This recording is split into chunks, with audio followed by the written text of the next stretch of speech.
The MLB Gambling Podcast on the Sports Gambling Podcast Network is brought to you by Dark Fantasy. Get up to 1K in a deposit match with some Dark Fantasy promo code SGPN or our promo code MLB SGPN.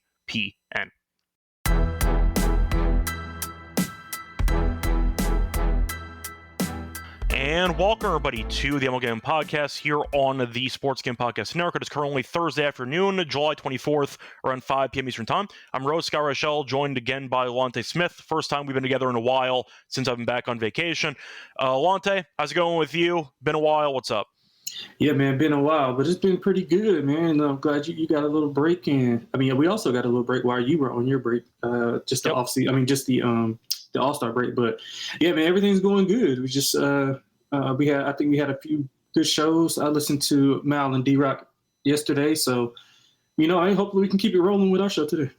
Yeah, I edited the show, so I listened to it too. Yeah. But in case anybody forgot, I do edit all the podcast episodes for the MLB Gambling Podcast. But it's a pretty weird slate on Thursday. You had one day game, and you have 4 other games. So it's a pretty empty slate for baseball. But either way, we have a bunch of games on Friday, of course. We have all 15 games. So we're going to be trying to make some money, finding some overall good picks, and once again, having some good overall times, and maybe make some good jokes along the way. Anyway, I do want to ask you, though, before we officially get started, if there's anything that maybe caught your eye in baseball the last few days. Anything you want to talk about? I mean, not really. Just some, I guess I was talking about on the show, on the first show back with me and Mal, we were talking about kind of like teams that we were going to be, buying and selling. It's not been going good for me, man. My buyers were Atlanta and the Dodgers, and then they looked like shit. No, the Dodgers won yesterday. They didn't deserve to win, but they found a way to win. Yeah, but they haven't looked good, man. They haven't looked good at all. And then, well, I guess the teams I was selling was just pretty much the same. But yeah, the 2 teams that I was higher on, I thought that would come out with a little bit more, I guess, assertiveness. Just haven't been going. And then if you want to throw in the Yankees for, just the fandom and the ruining of a fandom, I guess you would say, then yeah. But all things considered, though, I mean, it's been pretty good. I mean, we got a lot of information. I think that's the best part about the second half of the season is that you get a lot more information to know what these teams are in terms of, and like to certain capacity. So just not a ton of overall, low level stuff, but just some things that I was looking at, like more surface level. Yeah, Atlanta's just a joke and a half. I got nothing else to add on Atlanta. Yeah, it's one thing if you want to end up losing a series to the Yankees, like, okay, the Yankees still have talent on paper. You let Verlander get a win? Yeah. Really? Verlander? He didn't even pitch well. Yeah, he was. He was not. He went good. 5 innings. He walked 5 guys, and he couldn't score against him. It was embarrassing. But yeah, Atlanta, according to rumors, is going to be selling. Thank God. I mean, they really should sell half the team at this point. But that's another thing we got to mention in the next week or so. We do have, of course, the trade deadline happening. You have a lot of rumors, a lot of teams being linked to potential players, and we'll see what moves transpire over the next week. Besides that, though, I got nothing else to really add. Once again, a pretty weird day for Thursday on baseball, but a full slate for Friday, so looking forward to it. Before we get into any of the actual games for Friday, a reminder that if you want to check out all of the NFL team previews, you can, because Sports Gambling Podcast is back with the 32 NFL team previews. They're also bringing back the phrase that pays. Each episode will have a secret word in a 32-word phrase. You enter the phrase for a chance to win a $1,000 circa future. Anyway, moving on to the actual games here for Friday. Starting off with the first game on the card, you have the Marlins taking on the Brewers. For this one, you have Quantrill against Peralta. Milwaukee's still been rolling, and they are massive favorites, minus 220 at home. For Miami, you have plus 185. For the over-under, I see 8 in this game. For the run line, Milwaukee minus 1.5. I see plus 105 on Bet365. And then I see the Marlins being around minus 111, give or take, for the plus 1.5. Yeah, just give me Milwaukee. I'm not going to reinvent anything here. Milwaukee's been great. They're 20 games over. They're 16 over at home. Miami's actually only 5 under. Good for Miami. They're actually playing decently lately, as they have won 6 of their last 8. The problem is Milwaukee's been a freight train. I actually like their lineup a lot. They need another power bat in there, but they still find ways to score 6+ runs in almost every game while barely hitting home runs. But I think Peralta is obviously better than Quantrill. His ERA is virtually half of what Quantrill's is. Quantrill on the road also 6.2 ERA. He's been quite good lately, though. But I think Milwaukee's a different animal. I'm going to go with the Brewers minus 1.5. It's plus money. I can't turn that down for a Milwaukee team that has won, 12 of the last 13? Yep. So I'll take Milwaukee minus 1.5. Yeah, I like Milwaukee here as well. I look at their team. I might look at their team total over, but Miami, man, they've been feisty. They've won 6 of 10. They've been competitive. I think that was a team. So in twofold, I was buying them coming in, and they start off not so good. I also was buying Sandy, and he just bombed from the jump. So I like Miami. I really do. I like their collection of players. I like what they got going. They got some young guys in the farm system that I think will be developing into something in the next few years. So. They're good for Miami, man. They're being competitive. Like you said 5 under? Yes. Yeah, which feels like 10 over for Miami. Yeah, that's what I'm saying. Yeah, especially with how they started. So, I like Milwaukee here, though. I think Peralta, obviously he's got 7 straight wins, 3.18 ERA in that span, 34 to 9 K to walk ratio in that span. He's been dominant at home, 1 earned run or less in 4 of his last 6. So, I don't see a world where Miami, comes in and cools them down. Although, like you talked about, Quantrill, he's been steady. 3 or less runs in 7 of the last 8. Mm-hmm. He's been pretty good on the road. He did pitch a few weeks ago against Milwaukee, and he was okay. Only 3 2/3 pitch, but 2 earned runs allowed. So I like Milwaukee. Long term, I think they got to add an arm in that rotation behind Peralta. Somebody a little bit more proven. That can get you, past a game 2 in a postseason. I think Peralta, where would you put Miz if you had to pick a rotation for a potential first round? I don't. I guess it just would depend upon opponent. You think? I feel like you'd blindly want Miz at home. Okay, yeah. I'm assuming you don't want the rookie to have his first postseason start on the road. Yeah, that's fair. So maybe you'd want to give him game 2, but Woodruff's been fantastic. So Peralta and Woodruff are probably your 1 and 2. Milwaukee, it might come down to if they win the division or not. Because if they don't, and they're a road team, I think Miz might, in theory, pitch potentially one of the first 2 games. But I think on the road, if you have the first 2 games in an opposing ballpark and you have game 3 at home, then maybe you use Miz in game 3. But but you don't want it. But short leash and all, but you'd have to start. Just I would add another arm, just insurance wise. I would just add another arm because you never know how he reacts to. Young pitcher, big stage, that's a huge stage. Yeah, Trevor's mentioning Quintana as well, who does have postseason experience. He'd be in there too. I think Priester, despite being very good this season, would be, I don't want to say the odd man out, but with the lack of actual, I'd say, resume, and the fact that Miz has been just an absolute revelation on the mound. Yeah, I think Priester, you can argue Priester and Miz might, I don't want to say piggyback each other, but that could be an option in theory if you just trust Woodruff, Peralta, and Quintana for 3 starts in a postseason series. You could do some type of joint venture with Miz and with Priester if you want to. Yeah. I think the starters are fine. I think you could argue the bullpen maybe could use another arm because you never have too many bullpen guys. Yeah, definitely. I think the rotation's fine. You could argue they could use an ace, but I don't know which ace would even be available on a team right now. So I think would you get Gallen? No. He hasn't been good right now, but somebody's gonna take a shot on him. I don't think he's worth the risk for Milwaukee, for a team that actually could maybe host a playoff series. Yeah. I wouldn't go for Gallen. I'm trying to think of who I would even consider, but to be honest, I kind of like the rotation. I'm not against it. You could argue that I'm not against it. Regular season, postseason, it might be a bit different. Yeah, that's what I'm looking at. Woodruff, when healthy, solid amount of experience. Quintana was great in the postseason last year. And Peralta, we know, can be up and down, but he's been good lately. So I don't mind the rotation, actually. Yeah, it's cool. I think a bullpen arm would be helpful. I'll put it that way. I think if you have, you just got to have some kind of insurance in case Miz. And, we know how Peralta is on the road in certain situations. He's been better this year, but just something to think about long term. But I'm pretty sure. It might just stand pat. I don't know. It's just something that I was looking at. Yeah, Trevor's saying ask about Sale. He's got a destroyed ribcage. He's not going to help you in a postseason run. He's out for the year. So Sale would help you next year, in theory. But once again, trying to think of aces that are available. It's not many available, though. It's not many available. And, of course, you're not going to see Skubal or Skeens on the market, so that's not even an option. Not that Milwaukee could get them anyway. But how many truly elite pitchers would you be interested in that are actually available? Not many. So you're kind of just stuck. Yeah. I'm trying to think of who would even be in. You think the Pirates would get rid of Mitch Keller? I like Mitch Keller. Keller's an option, which I think makes sense. Unless you think the market would be better for him at the off-season break. I don't know. But Keller's actually built himself a pretty good, I'd say, trade package based on how he's pitched this season. Yeah, he's good. So I think the bullpen thing's a concern. My main issue for Milwaukee, I know they can get by moving the actual line with singles, etc. They really could use a bit more pop in that lineup.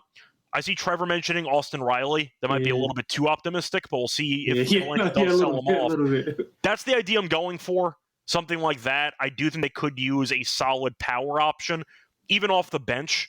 Just somebody that can give you a different look. Yeah, DH, yeah. Something like that. I think I mentioned, who did I mention? Nathaniel Lowe a couple weeks ago for Milwaukee, which I still think has some merit to it. We'll see if that works out. But I think Milwaukee would trade for a bullpen guy and an infielder with some pop. Yes, sir. Before they trade for another starting pitcher, in my opinion. Yes, sir. So, yeah, Trevor, that's why Sale hasn't pitched in like 2 months. He's dead. So he's going to come back next year, but his ribs are destroyed. So Atlanta shut him down. But anyway, a point is I'm going with Milwaukee. I don't mind the under in this game, though, backing Quantrill's recent good form. Moving on to the next game, Diamondbacks, a team that's selling. That's an option. Merrill Kelly is an option if you want to go for both Kellys. Both Kellys, true. But either way, for this one, you have Nelson going up against Burrows. For this one, Arizona's minus 125. The Pirates, who have been surging lately, sweeping the Tigers over the last couple days. They're plus 105. And for the over-under, I see 9 as the total. Suarez may or may not be on this team by the time this game takes place. Probably will, because they're going to field every offer they can until they get the right offer at the last minute. So assuming Suarez is there, Perdomo's still very good. You have Carroll, who's been solid as well, and Marte's back in the lineup, but the team's not going anywhere. They've admitted that they're going to be selling off some key pieces. Gallen, Suarez, maybe Kelly if they get the right offer, etc. Pittsburgh, though, you know what? They've been playing hard, and that counts for something when you're in the basement of a division. I do think that Nelson is the better pitcher compared to Burrows, but you know what? I like what Pittsburgh's done. Bednar's been fantastic for about 2 months, so they actually have a legitimate closer again. He might get traded in a couple weeks, we'll see. But I'll go with Pittsburgh, actually. You know what? They're that many games under 500, but they're over at home. Good enough for me. Give me Pittsburgh to find a way at plus money. Yeah, I don't love it. Actually, the market agrees with you. I think this opened like close to 135, 136. So I get it because Burrows isn't very good and Nelson's been fine. But you know what? Yeah. I'll trust Pittsburgh at home. Yeah, and like you said, it just boiled down to me. It just boiled down to the pitching matchup. I mean, I prefer Nelson over Burrows. Burrows is not much length. Although the bullpen for the Pirates has been, a lot really better. Yeah, it's been a lot better as of lately. But it's a good, like they had a good sweep against Detroit. But Detroit's struggling. But we'll get to Detroit later. They're a whole separate story, but they're falling apart. Yeah, and they were swept by the White Sox. So, I mean, it's just like no consistency. Neither team is more consistent. I mean, has shown any consistency, but I just prefer Nelson. I mean, he threw 6 2/3 scoreless versus Pittsburgh back in May. Not much has changed within the lineup, so he should be fine there. He's been up and down on the road his last handful of starts, but I'm going to trust just his current form right now. His last 7 starts, 2.29 ERA. 0.99 whip. So he's been in pretty good form as of lately, despite the up and down numbers on the road. So I'll take a shot with the Snakes on the road. Yeah, once again, I understand that Arizona on paper might be the better team, but both teams might be selling. I'll buy in on the momentum for 2 teams not worth a damn. But at least one team is giving constant effort at home. That's good enough for me. So I'll go with the Pirates, but I don't mind the under maybe. Even with Pittsburgh winning these games against Detroit, they still can't really score. Yeah. They're still dead last in runs per game. Arizona's offense, Suarez has been quite good lately. They had a pretty up-and-down series against Houston, but I think it's under or pass just based on Pittsburgh being involved. Yeah, I was looking that way as well. Yeah, but it's at 9. I don't mind that. Anyway, moving on to the next game on the card. Next game is going to be between the Rockies and the Orioles. Congratulations to the Rockies, by the way, who ended up setting a pretty, I'd say, fun historical record, or snapping it, I should say, because it was their first shutout in 220 games. 220. It was the longest streak in 120 plus years. Congratulations. It's their first shutout in a long, long time. Yeah. So there you go. Colorado was the only team in MLB history since 1901 to go 200 plus games without a shutout. Congratulations to the Rockies for actually snapping that streak. For this game, they're probably not going to shut anybody out now because Freeland's pitching. They're against Kramer in this one. For the actual money line here, I see Baltimore at minus 200. I see Colorado at plus 190, give or take. And for the over-under, I see 9.5 or 9. Mainly 9. FanDuel, though, does have a rogue 9.5. For the run line, I see Baltimore minus 1.5 at plus 100. I see Colorado plus 1.5 at minus 120. Colorado, of course, still awful on the road. They are 12-38. Baltimore won the final game against the Guardians today, even though Kwan somehow with 2 home runs in a game. But the point is, Kramer's been good lately, and his numbers have been respectable this season after being a fade for most of, I'd say, the start of the season. But Kramer has allowed 1 run in his last 2 starts combined in 14 innings. He's been quite good. Freeland has not. Freeland has a 2-10 record with a 5.19 ERA. He has been better on the road, been better lately, allowing less than 4 earned in 3 straight. But the Rockies on the road, congratulations. You won via shutout.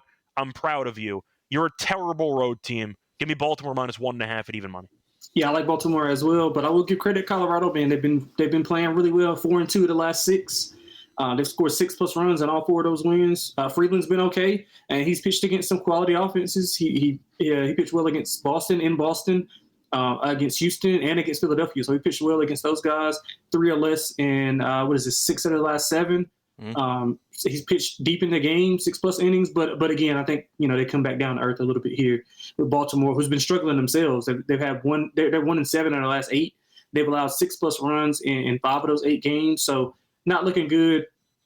I do like Baltimore's team total over. I was going to take a full game over, but I think Kramer goes well. He's been pitching extremely well as you brought up earlier, especially at home. I mean, right now he's on a 14-inning scoreless streak at home, so he's riding that into this game, and I think he may give up 1, maybe. But I like Baltimore to win, somewhere 6-1, 4-1, or something like that. Yeah, the Rockies' reward for a shutout win is being only 50 games under 500. So there you go. Moving on, though, to the next game. You have what could be arguably the series of the weekend. Maybe not for us, but for the baseball fans, because the Phillies take on the Yankees. For this one, you have Taijuan Walker, who I'm sure you forgot about, taking on Will Warren. Now, for this one, you have the Yankees at minus 150. You have the Phillies at plus 128. For the over-under, I see 9.5. Just give me the Phillies. Like, I understand that Walker's not great, but at the same point, his ERA is actually okay at 3.75. He's been good on the road, 2.19 ERA. He has pitched a couple of times in July, and he's been up and down, which is pretty standard at Taijuan. He's either pitching okay or he's giving up 8 hits in 5 innings. It's kind of how he goes. But for Warren, a 6-5, 4.91 ERA. Been good at home, though. Does have a 3 ERA. Was not good against Atlanta last time out on the road. But his home starts have been quite good. So keep that in mind. Having said that, after watching whatever the hell that was over the last few days against Toronto, I cannot lay 150 with this team. The Yankees, I understand, have talent and they're good at home. I get all this, but they can't field. The bullpen has no arms, and the ones that are there aren't any good. Devin Williams has been pretty good in the 9th inning, but you're thinking of the options they have now. You have Loaizaga, who's been brutal. Efros got shelled the other night against Toronto. You're looking at a bunch. I mean, Weaver's been fine, not as good as he was last year, but he's been okay. And you're looking at Williams, who's only there in closing situations. So I don't like the bullpen. The fielding's a mess. They're still using Peraza and Volpe every game, so just punch me in the face. I got nothing else to really say about this team right now. I think the Yankees have been kind of just an underwhelming baseball team to watch for the last couple of weeks, and that was the cherry on top in a negative way in the finale against Toronto. Philly did blow the game against Boston yesterday. They lost an extra, still a pretty decent series for them. I still like their overall team, and I think they're the better team in this matchup. 150. Even though it's Taijuan Walker, that's an insane price to lay with the Yankees right now. Yeah. I would put the Yankees at like minus 125. But 150 I can't do, and I think they're not even the best team in this matchup. Give me Philly. Yeah, 150 is a little bit rich, although I do think they win the game. They're home after back-to-back road series, obviously underwhelming in that Toronto series. But, I mean, Warren is just – he's been lights out at home, man. He's been lights out at home, but he's got some issues. He got two big issues. He got some walk issues and he got some home run issues. That's not what you want to – that's not what two issues you want to have against Philly. I know Philly's been about 500 the last 10, but if you want to compare like just how they look in the last 10 games, as the Yankees are 500 as well, Phillies look much better in their 5-5 than the Yankees do. I looked at over to be honest. I mean, I don't trust Walker. I think the Yankees offense can get to him early on. If they get to the bullpen, I think that'll just wake the offense up. So I think we could see a lot of runs here. 9.5 seems a little high. And I know Warren's been okay, but like you said, he can still, give up 2 or 3 runs and still pitch okay. So I like the over. 150 is a little bit too rich, but I do think the Yankees is the right side. Yeah, they might be, but I'm not willing to find out. Yeah, I'm not either. It's Philly or pass for me. Yeah, I'm not either. Anyway, before we get into the remainder of the slate for Friday, a reminder they're brought to you by Circa, still hosting the overall, I'd say, very, very fun and potentially expensive contest for Circa Million, Circa Survivor, and Circa Redissimo. Over 21 million guaranteed prizes. You can't call yourself a true DGen if you're not competing in the Circa football contest. Coming out with SGPN at Circa Contest Weekend, August 21st through the 23rd, for an amazing weekend, including live shows and open bars. Plus, you get 15% off a stay at Circa with promo code SGP15. Contest open to everyone. Sign up in Nevada. Play from anywhere with the help of SGPN's official proxy. Go to footballcontest.com. Use code SGP to get $50 off your proxy fees. We're also brought to you by Underdog Fantasy because they're doing Best Ball Mania happening all summer long, giving away 15 million in prizes, including 2 million for first place. No waiver wire, no arguments about trades. Best ball is the best way to play fantasy football. Underdog's also a great place to play pick 'em from anywhere if you want to try to win 5 times your entry. When you sign up, though, for your new account, use the code MLBSGPN to get a special pick and every that offer up to $1K in bonus cash. That's your promo code MLBSGPN. Welcome back, everyone, to the MLB Gambling Podcast. Finished going through the first couple games on the card for Friday. Time to keep it rolling with the other potential series of the weekend. You have the Dodgers taking on the Red Sox. Both teams not looking too good post-All-Star break, but Boston's back at home, so maybe that'll help out. For this one, you have Sheehan pitching for the Dodgers, and you have Bayo pitching for Boston. Dodgers minus 125, Boston is plus 105, and for the over-under in this game, I see the line being set at 10. I see some 9.5, though, but I also see a couple of 10s. Dodgers were able to salvage the final game against Minnesota. Didn't look good at all, but you know what? They won the series. That's good enough, I guess. Boston won the final game against the Phillies. Not a good series besides that, but still you got to start somewhere. Bayo's been great. Sheehan has been, honestly, I haven't thought about Sheehan once this entire season, but his ERA is okay. His 4.41, has a 2.08 ERA on the road. Not pitched much this season. He was not good last start, though. 3 innings, 5 runs against the Brewers. I think I like Boston this one, mainly because I like Bayo, and I do think that plus money is appealing, but I don't really trust this Boston bullpen at all. So give me Boston first 5. Yeah, I like Boston and I like over. I think you hit it on the head as far as, he's been okay. He had allowed one, I think he had 4 starts. He had allowed exactly 1 run in the first 3, and then he allowed 5 last start. I forgot who they played, but Boston, I think, man, they're back home after being 2-4 in back-to-back road series. I trust Bayo to kind of get things done the way the Dodgers have been playing. They're kind of just going through the motions, and I thought it would be the exact opposite. But plus money with the better pitcher, Bayo's been super solid. 2 earned runs or less in 4 of his last 5 at home. He's not allowed over 3 earned runs since mid-May. He's been really good, and the way the lineup is for the Dodgers, they obviously could, get hot at any time, but I'm going to bank on Boston's offense, just maybe winning a shootout here. But if they can win that, but also I think that Bayo can outdo Sheehan. So I'll go Boston with the plus money, and I'll take the over. Find that 9.5 and go over that. Yeah, I'm trying to avoid the Dodger late game heroics, so I'll just take the first 5 instead for this one. That's fair. I like that first 5 too. Moving on to the Rays against the Reds, you have Littell against Martinez. For this one, you have the Rays being minus 120 favorites. The Reds are plus 100, and the over-under is set at around 9.5. Now, both pitchers, you could argue, are kind of similar because they pitch to contact, and they try to keep the ball in the ballpark. But Martinez at home this season has been pretty similar to his road numbers. Been good lately, though. He has allowed 2 earned in each of his last 2 starts. The Reds, though, have been very good with him pitching, as they have quietly won 5 of the last 6 starts that he's made. In fact, every game they've won has been by at least 2 runs. So they've been pretty good with Martinez pitching. The Rays, though, have been good. Now, they had a pretty weird finale there against the White Sox. They lost the series to the White Sox, which I feel like was not really talked about enough. But they blew the game yesterday, mainly because damn, Taj Bradley was terrible. He got demoted after the game. So Taj Bradley continues to not figure it out despite having good stuff.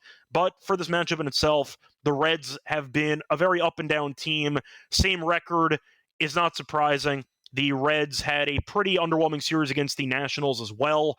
So we'll see what happens. But for this matchup, I'll ask you because I think Tampa's the better team, but I don't really see much separating these teams. That's kind of the problem that I have here.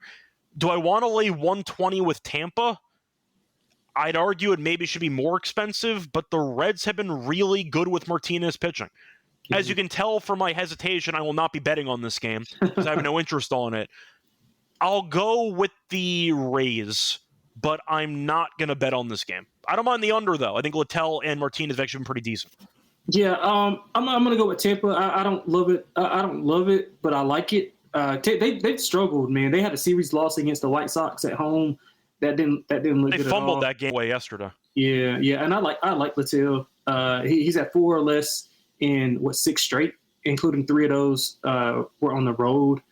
He's a North Carolina guy, so I root for him. Quality starts in 3 of his last 4. I didn't even know he was a North Carolina guy. Yeah, he's from Burlington, not too far from me. Martinez, he's fine. I mean, like you said, pitches to contact. If the Rays offense can kind of wake up, they might can do something. But just their overall of what they've been doing as of late just hasn't been impressive. I mean, Martinez has had less than 4 Ks in 3 of his last 4 games. So if the Tampa offense kind of jump on them early and force Cincinnati to go to the bullpen, I think they'll be okay. So I'm going to take Littell in the minus 120. Yeah. Moving on to the next game, you have the other very good series, or it was about a week and a half ago. I don't know what Detroit's doing, but you have the Blue Jays taking on the Tigers in this one. For this matchup, you are looking at what is supposed to be an intriguing matchup, either for better or worse, because the Blue Jays have been surging, and the Tigers are still up by about 9 games in that really bad division. Right. They have been just not good. I'll put it that way. For this one, though, you have Berrios against Montero. Montero's been surprisingly decent this season. A 4-2, 4.28 ERA. Berrios, though, 6-4, 3.87 ERA. For the money line in this game, Toronto is minus 115. I see Detroit at minus 105, and the over-under is set at around 8.5. Minus 125, though, on the over. Yeah, I'm going to be quick. I can't back Detroit. Just based on their form, what have they lost? 8 of 9? I think I lost 9 of 10 to be 9 exact. of 10 now? Okay. Yeah. It's been ugly. They can't score. The pitching's been okay, but that doesn't matter because they can't hit. And they got swept pretty handily by Pittsburgh. Yeah. It wasn't like it was a fluky comeback here or there. They got outplayed in almost every game. Yeah. And I do think Toronto, just watching them play, not even just against the Yankees, but watching them play in general, it's not fluky. This team's good. This is a solid baseball team. The bullpen's been cooperating for now. I'll put it that way. Rotation is fine. They remind me a bit of Milwaukee in a way, not just for the surprise element to it, but the lineup is deep. Vlad has not been hitting many home runs this season, and Toronto does have more power in general than Milwaukee. But they have a lot of guys that construct a ton of really good at-bats, and that's good enough for me. It feels like everybody that comes to the plate in that lineup can easily work off a 7 to 10 pitch count. Everybody's battling. They build the pitch counts quickly. They get to the bullpen fast, and they're really good at not striking out. They are averaging the fewest strikeouts per game in the entire league. They've been really, really good, and I'm going to give them props for it. I think that they are right now the best team in the AL East, not just by standing, but based on actual visuals. I think they're a good baseball team. Detroit right now, I don't know what they're doing, but I can't back them. I'm taking the Blue Jays in this game. Yeah, what was the price again for Detroit? Detroit was a minus 105. I saw minus 102 on FanDuel, but with their current form, I can get Toronto at minus 115. I'm fine with that. Yeah, so I was going to be on Detroit, but they took some money. They were at plus 110 earlier, but I can't take them right now. I got to have a plus sign beside them. I think it's a good buy low spot for them. I mean, Berrios has struggled 4+ runs in three of his last four. I'm sorry.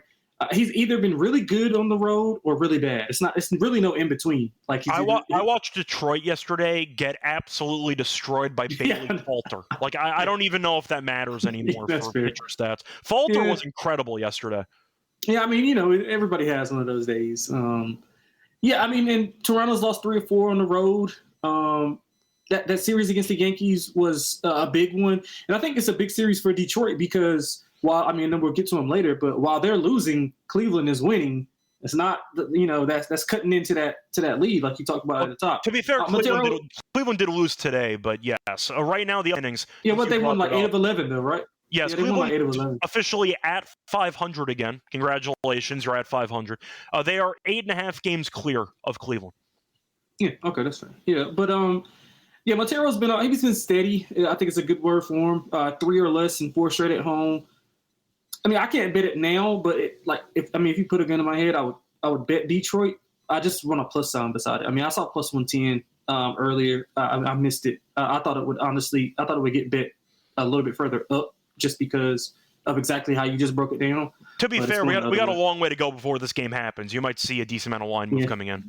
Yeah, but they're coming in on Detroit, so maybe for now we'll see what happens. But we'll see. But yeah, I can't bet them right now. I do think they have a good series, but I can't bet them. It's got to be a plus. It's got to be a plus sign beside them.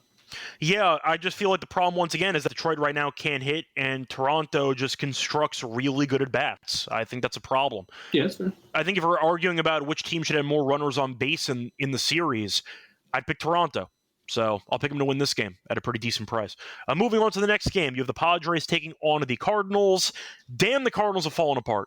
They're 1 over, but it has not been pretty for the last couple of weeks. They DFA'd Fetty, which is a shame for me, because I really enjoyed fading him the entire season. For the Padres, though, they have Pivetta going for this game. Pivetta 10-2 quietly, a 2.81 ERA. You have Mikolas, who is, I guess, similar to Fetty, but he's still employed, so I guess that's better. 5-7, 5.2 ERA. For the money line, San Diego's minus 130. Cardinals are plus 110. For the over-under, I see 8 or 8.5. I know San Diego's a team I don't trust either. I can't back the Cardinals right now. Right. I can't do it. They've been really bad. I know that they're good at home this season, but it is not working. They have lost 5 of 6. You can go back even further. They've been slumping for multiple weeks at this point. 7-10. I was going to say a borderline month at this point. Yeah, they lost 7-10. They're in 4th place now in the NL Central. It's not looking pretty good. Maybe they'll sell at the deadline. Who knows? But for this matchup, I think Pavetta's better than Mikolas by a decent amount. And San Diego's not been good recently, but they've been better than this team. I'll take San Diego minus 130. Yeah, I like San Diego as well. I also like the over. We'll start with San Diego. I mean, they're 6-4 the last 10. This is their 3rd straight road series. So I guess it's not, because I think one was before the All-Star break. So I guess back-to-back so far. But Pavetta's been good, man. His last 6 starts, he's got 2 earned runs. Last 5 starts, 2 earned runs. He got 36 Ks. Under 4 hits allowed in 4 of those, so he's not even allowing a lot of contact. He's got 2 or less in 3 straight on the road. I mean, St. Louis is a mess right now. Mikolas has allowed 5+ in 3 of his last 4. He is much better at home, but again, current form, don't really trust him. I like Pivetta over Mikolas. I prefer the San Diego offense as well. And St. Louis was hanging their hat on offense. Like they were just outscoring teams early on when they were playing well. Right now, I think 130 is a good price for him. But over is probably my favorite bet of the two. Yeah, I see Gio mentioning the wind's blowing out, and it's supposed to be pretty hot in St. Louis. We did this with the Cubs one time, where Mikolas gave up, I think it was like 9 home runs or something crazy, and the Cubs had a monster game. That was July 4th, I think. But the point is, Mikolas I don't like anyway. If you want to add a couple extra feet to fly balls against him, sure, he might get killed in this game. So there we go. I'll go with San Diego for this one. Moving on to the next game. Looking at a matchup between the Cubs and the White Sox. For this one, you have Imanaga against Hauser. For the actual money line, I do see the Cubs favored, obviously, at minus 190. I see the White Sox at plus 160, give or take. For the over-under, I see 8.5 or 8. Now, Imanaga has been off on the shelf for a part of the season. He's come back, though, and he's been pretty good. In fact, since coming back, his last 3 starts, for example, he's allowed 3 earned runs combined. So he has been shoving lately. Hauser has been good this season. Was not very good in his first start post-All-Star break as the Pirates got to him, but they eventually got the job done and they were able to salvage it. It is worth mentioning, though, the White Sox have been on a massive heater with Hauser pitching because the White Sox have won 5 straight that he's made a start in. So keep that in mind. His home numbers, though, are insane stuff. He's 4-0 with a .69 ERA at home. .9. I think it's a massive line on the Cubs. I get it, because the Cubs are the better team. The White Sox, though, took a series against Tampa. They've been hitting a little bit. They were able to sweep the Pirates. They scored a bunch of runs in that series as well. I don't actually mind the White Sox for the price. I think the Cubs should win this series based on talent alone, but I do think the White Sox are mispriced based on current form. So I'll go with the White Sox, actually. But I want to check the weather quickly because it is in Chicago, and I actually like the pitchers involved. I like the under, assuming the wind is not going to be blowing out like crazy in this matchup. So let me just quickly see what the wind is going to be for this game. So sorry, just pulling it up right now. Wind is blowing side to side. It's fine. Give me the under in this game. Yeah, so I disagree. I like the Cubs here a lot, actually. I figured this is a game I had circled coming up this week coming up today because the White Sox have been playing well. Credit to them. Hauser's been really good. He ran off his stats. 4 straight wins. Like 1.56 ERA in 9 starts. But I think he has some regression coming for him. He allowed 17 hits, but only 4 earned in his last 2. So I think that may come to a halt here. And I figured the way the White Sox were going, we were going to get a price in this. So I like the minus 1.5 for the Cubs. I mean, Cubs have won 8 straight versus the White Sox. 3-0 this year. They outscored them 26-8 in that series. But I mean, credit to the White Sox. I mean, 5-1 the last 6, all on the road. This will be a fun matchup, I think. I don't think it'll be as lopsided as the first few games of the series that they played early in the year. But I do like the Cubs to win somewhere 4-2. I like the under, so it's fine with me. Yeah, so I'm going to go with the Cubs. I think the Cubs are a great. I think if you like to bet parlays, I think the Cubs and the Brewers is a really good parlay. All right, there we go. Moving on to the next game, you have 2 teams that are really heading in opposite directions right now. The Rangers have found a certain Bochy magic again, because they've been winning a bunch of games lately. They're 3 over 500. They only make a wild card spot. That's how crazy the run's been lately. I don't think anybody wants to see him. I was going to say, we know last time they won the World Series, the only time they did, they were a wild card team. Yeah. So keep that in mind. For Atlanta, I don't know what they're doing. So they've just been really bad. So nothing else to add. They're 13 games under. They're going to sell off half the team. You have Wentz pitching for this one against Eovaldi. For the pricing in this one, I see the Rangers at minus 160. I see the Braves at around plus 140. The over-under is set at 8 or 8.5. It took until the middle or end of July for sportsbooks to finally realize the Braves are a terrible baseball team. It took a really long time, but we finally got here. Texas, though, has been on an absolute heater. They're 11 games over 500. They've won 6 of the last 7. They've won 8 of the last 10. And they're looking good. It's not fluky. The pitching's been incredible. It's all year, though. Yeah, I know. But to mention, the offense is finally waking up because Seager's healthy. Yeah. But to mention the actual pitching in detail, the Rangers have allowed less than 3 runs in 7 straight games. They have been just pitching 0 after 0 in almost every inning. I think Texas wins. I think Atlanta's a joke baseball team. I think Evaldi's good. I think Wentz isn't very good. Give me Rangers -1.5. Yeah, man, I like Texas as well. They are really, really intriguing with how well they're playing. I mean, the pitching has been like that all year. The offense just kind of like, imagine what their record would be if they could just score like 3 runs. Like if they could score, I think they could just get to 3 and be fine, which is how well their pitching staff has been. Evaldi's, he was dealing with some back tightness, so he missed his last start. He's coming off, I think, maybe 11 days rest, if I'm not mistaken. But he had one combined run in his last 3 starts. Has allowed over 1 run once since April 25th. So he's been phenomenal. I mean, obviously, we talked about Atlanta early on. I mean, I don't really trust Wentz at all. He looked okay versus the Yankees, but I mean, we talked about the Yankees earlier as well. I like under. Texas also a good parlay piece with one of those teams that I mentioned earlier. So I like the under, and I like Texas -1.5. Yeah, I do want to point out Rangers -1.5 is +135. So I can get it because if it's going to be a low-scoring game, I mean, with the home team might not bat in the 9th. I get it at all, but with the current form, I think +135 is worth grabbing. 100%. Yeah, I see a question from Gio for you, Lonte, asking how you actually bet on some of the games when it comes to dogs. Do you split your bets, half for a potential spread, half for how exactly do you break down your units? So basically, it just depends upon the pitcher. I'll use, like, for example, I haven't placed anything today, but like say for instance, if I like the pitcher and I don't like the bullpen or I don't like the offense, I'll bet like a full unit first 5 and maybe like a quarter unit on the full game, depending on the price. But what I generally do, just my rule of thumb is just take the full game. Unless it's is he talking about just strictly dogs? Just like strictly just. I assume that's what he was referring to, but I was going to let you interpret it however you want. Yeah, well, if he's talking about just dogs, yeah, I generally just bet them, straight out.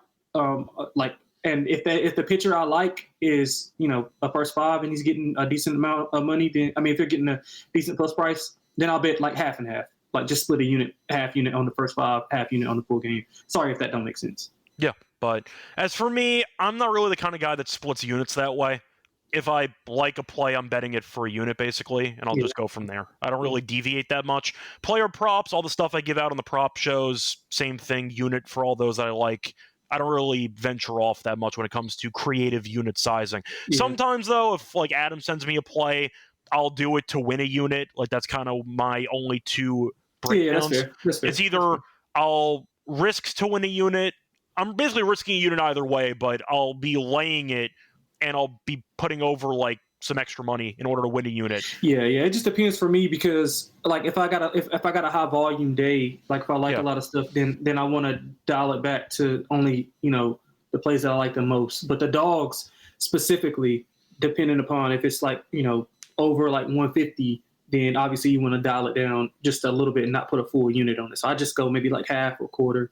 Something like that, just to make sure that it balances out, because I don't want to have a unit on 10 plays, and that I'm just like kind of up and down on 6 through 10, but I'm really high on 1 through 5, like if that makes sense. Yeah, I see Gio, by the way, mentioning that in specific games, if you look at side and a total, do you bet a unit on each? Do you bet half a unit on each? Or I bet the unit on each. Yeah. If I like both, if I like side and total, I bet a unit on each, because I feel like it being more than likely they're correlated, right? Yeah, I feel like it being in the same game shouldn't matter too much, because if you do like the line itself and you feel like there's value, then it shouldn't matter. You shouldn't limit yourself from trying to capitalize on what you think is an edge just because it's in the same game.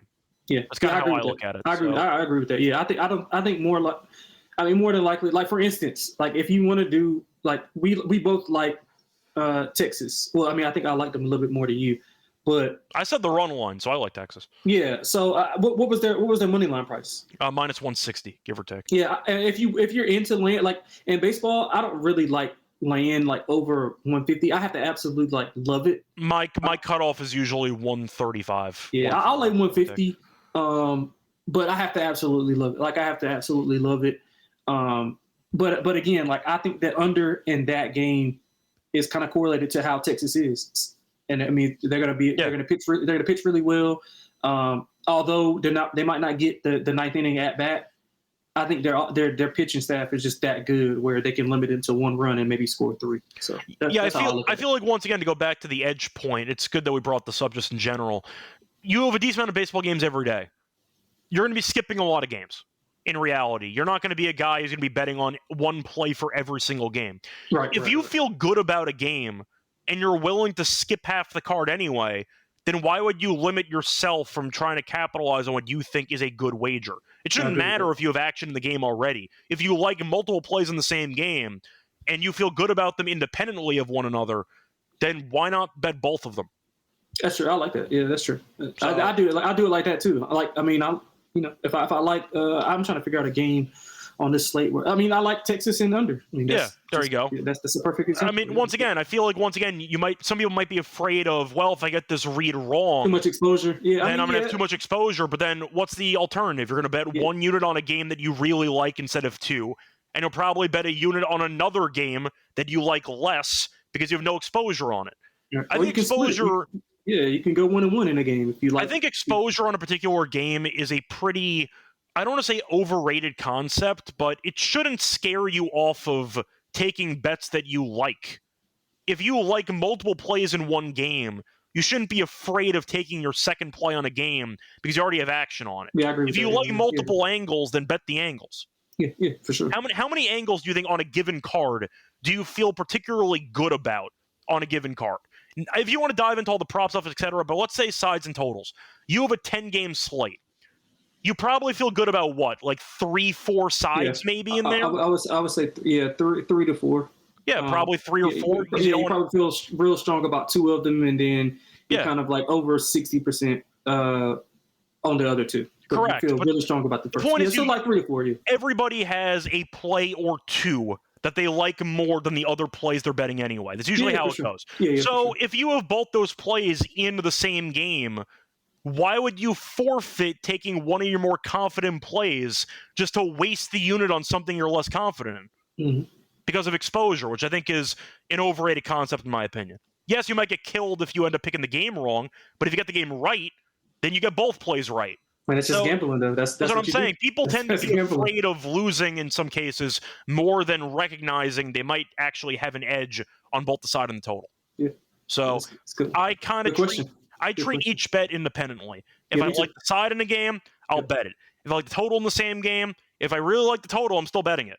I'm not going to change my opinion on it because I already bet the side. That's kind of how I go about it. Moving on to the next game on the card. We have the Guardians taking on the Royals. Now, for this game, Guardians did lose today, but they're back to 500. You have Gavin Williams against Waka for this one, and the over-under in this game, I do see it being set at around, what is it at? I see 8.5 for the money line. I see Kansas City being favored at minus 120. I see Cleveland at around plus 100. Waka this season, 4-9, 3.62 ERA. Been good at home, though, a 2.72 ERA. Been good at his last 2 starts, as he has allowed 1 run each of the last 2. The problem is the Royals can't win when he pitches. They've lost 5 in a row, and they have lost 7 of his last 8 starts. So I understand Gavin Williams, a guy who I'm not the biggest fan of. He walks a lot of guys. The pitch count gets high quickly. He's been fine this season, though. A 3.54 ERA, and he has allowed 4 earned in his last 2 starts combined. But you know what? Give me Cleveland. Kansas City's offense should not be favored in this game against a pretty hot opponent. Kwan's back, who's healthy. We know he's a solid hitter on this team. Give me Cleveland. I think they're just the better team, and they're getting even money. Completely agree, man. I mean, Kansas City's just inconsistent, similar to Waka. He's had back-to-back really good starts, but he had 9 combined runs in the prior 2. And that's not horrible, but I mean, just goes to show you just how up and down he's been. I mean, he's 1-5 since June, 10 walks in his last 4 games. Don't really trust their offense. Kansas City's actually took money because Cleveland was like minus 0.5 earlier today. But I think the day off might help because Kansas City doesn't play and they have time to like reset the bullpen and everything. Yeah, that's fair. Today. Yeah, but fair. Cleveland's been good. I don't mind. 8 of 11. Yeah, I was going to say, I actually don't mind playing at a rest disadvantage when you're in good form. Because sometimes, I know it was the case with the All-Star break, which was not one day, but some teams like Boston, for example, the last thing you want in the middle of a streak is some time off. Yep. You want to just keep playing. So I actually don't mind it for Cleveland. Yeah, shout out Dan Lanning. I mean, Gavin Williams, I mean, he's another North Carolina guy as well. I mean, he's been really good in his last 2 home starts, 1 earned, 5 hits, with 18 Ks, but he's not been as good in his last 2 road starts, 7 earned. I mean, not horrible, 7 earned, 11 hits, 9 walks. That's where the concerns are. So if he can keep it down, again, I think we both are in agreement with the Kansas City offense just not being able to exploit that. It's just, can he stop walking guys and actually, get some whiffs and maybe some ground balls in the infield, because Cleveland's got a really good defense behind him. So I'm gonna take Williams, and I'm gonna take the plus money on Cleveland. Yeah. I think, once again, the wrong team might be favored in this game. Moving on to the next game. I don't mind the under, by the way, with these two offenses. I like that as well. Yeah, moving on to the next game, you have the A's taking on the Astros. Now, for this one, you have Springs against we don't know. So for this game, we have no lines because we don't know who's pitching for Houston. We know Houston, though, is the better team. The A's did not have a good time against the Rangers as they ran into an absolute buzzsaw, and they ended up scoring 5 runs in the entire series. Ended up losing 2-1. Shout out to Corbin, who was really good yesterday. But yeah, for the game itself, I mean, the A's have scored less than 3 runs in 4 straight. This team stinks. Houston had a pretty tough spot against Arizona in Arizona, and they swept. So I like how they've played. Give me Houston. I don't know what the line's going to be, but I don't trust the A's at all. Yeah, I think Houston would be another parlay piece if you want to just sit them to the side. I might go -1.5 because I'm really not a Springs guy at all. Yeah. I mean, it must be North Carolina Day because another North Carolina guy got Springs here. Went to App State. He's been pretty steady though. Outside of his last start, he's got some home run issues, 7 in his last 6, but he's been pretty good on the road, 3 or less in 4 of his last 5. But I mean, Houston is just. I mean, they do it. They do what Houston does. I don't know how they win games, but they keep winning games. Yeah, I mean, it doesn't matter who's in the lineup. They've got 4 straight wins. They're back home after a 2-series road trip. They played Seattle, pretty well. But I mean, I would just like price dependent. But it would be Houston or nothing though. Yeah, and even with Houston, Paredes got injured, and it's like, all right, who cares? It really doesn't matter with them. It doesn't matter, Paredes gets hurt, we'll win 4 in a row, we'll call up some prospect who hits 2 home runs immediately. Was it Matthews, I think was his name? I think so. Yeah, so he had a couple home runs in one of the games against Arizona. Like, I don't even know how the hell they win these games, but they find ways to win. Good enough for me. They give me Houston in this one. Moving on to the Nationals taking on the Twins. For this one, you have Gore against Matthews, coincidentally. For the actual money line, I see Washington +110. Minnesota is -130. For the over-under, I see 8.5 or 8. Now, Gore's a guy who has talent, but it just has been a very interesting start to his young career.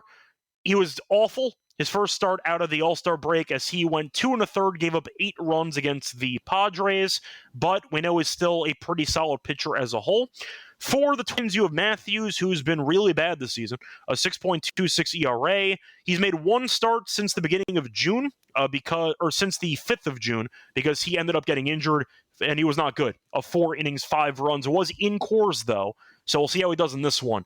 But simply put, Minnesota laying 125, 130 with Matthews, I think is insane. I don't think Zebby's actually that good. And I know Gore got shelled against his former team in San Diego last time out. But he's clearly better than Matthews. Give me +110. Yeah, I don't disagree. This is this is 2 more North Carolina guys. This must be a North Carolina card today. This is 2 more North Carolina guys going against each other. I like Gore more than Matthews for obvious reasons. Gore's always been like this. I mean, even since high school, he's either got it or he doesn't, and really fast. He gave up 5 in the first inning. That's why after that bad start, I'm just assuming he goes 6 innings, 10 strikeouts in this game. We'll call it a day. Yeah, early if he has it or if he doesn't, because he has no hit stuff, maybe 3 innings. It's always 1 inning where he might be a little bit shaky. He'll walk a guy, he'll give up some hit, and then but I mean that's just who he is. And usually, he typically can get strikeouts regardless, but he hasn't been doing that as of late. He's had 2 strikeouts in 2 of his last 3 games, which is eyebrow raising, but he's been pretty good on the road. 2 or less in 6 of his last 7 on the road.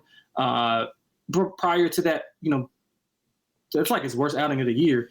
He had allowed 2 or less in the 4 games prior, or 3 games prior. I'm sorry. So well, he had the really bad start against the Orioles a couple months ago, which might be worse than that one. Yeah, there might be 1A, 1B. Yeah. But yeah, I'm going to go with Washington here as well. I mean, Colorado rocked him.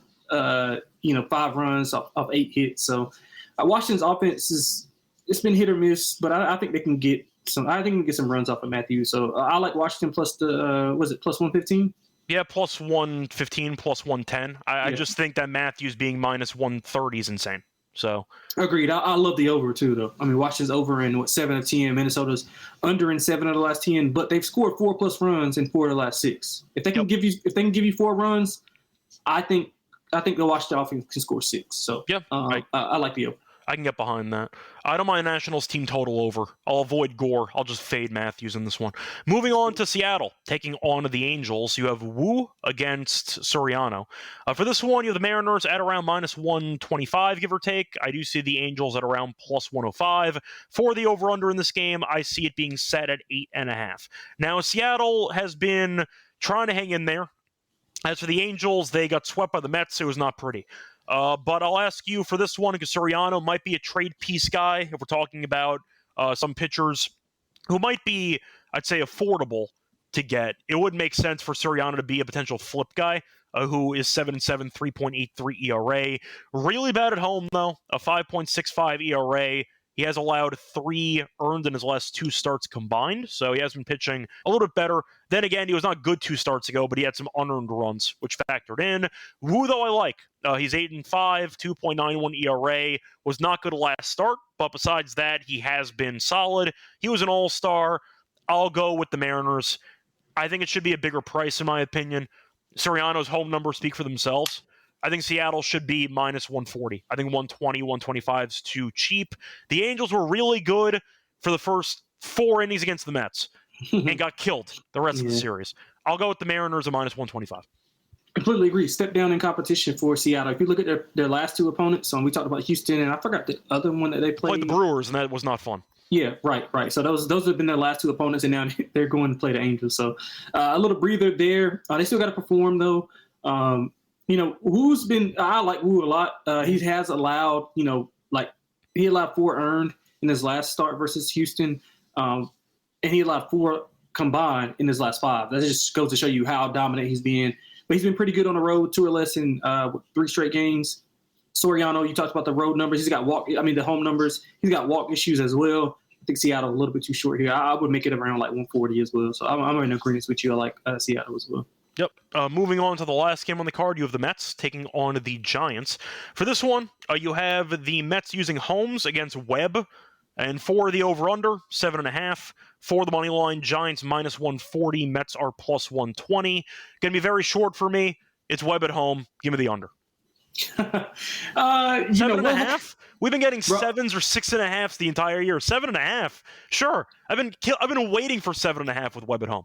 I kind of like the over, man. I really do. I'll tell you why. Because maybe a San Francisco team total over, but Holmes has not been good lately. I don't know if he's wearing down. 4+ runs and 2 of his last 3. Well, he's wearing down because he's not an actual starter. But yeah. Right. That's what I'm saying. Yeah, he's got 5 or less Ks in his last 7, so he's allowed a lot of contact. Less than 4 Ks in 5 of those 7 games. Webb's contact has been really, really high. Yep. And I think if the Mets offense kind of take advantage of that, I think I'm going to go over, Scott. I think I'm going to go over. Webb's 10 earned on 17 hits in his last 2 starts. Not great. Mets can hit the ball. I'm going to take over. I'm going to go against you here. I'm going to take over. I don't really absolutely love it, but I like it. I get what you're saying, but for the sake of Logan Webb, I'd say stands around, including myself. The home unders have just been a system play for me for years. No, that's fair. And it's worked out well for me. So 7.5, I appreciate it. I'll go with the under for that one. It's going to wrap it up, though, for all the games on the card. Time to move on into the Lock and Dog picks. Before getting into the Lock and Dog, reminder, they're brought to you by MyBookie, because they're available in a ton of locations. Use them with crypto for fast payouts. Use pods or sign up, though. You can also use it for baseball, WNBA, golf, tennis, of course, football futures. Head to MyBookie.ag, promo code SGPN when you sign up to get a special 100% deposit match up to $1K. Terms and conditions apply. MyBookie.ag, promo code SGPN. SGPN. We're also brought to you by Rhythm, because you've heard us talk about Rhythm before. They have a game-changing feature called Power Trends, which are the best of the best when it comes to the house models and what they have to offer. And they've been really good so far in baseball and in WNBA. MLB, they have a win rate of 63%. WNBA win rate of 63.6%.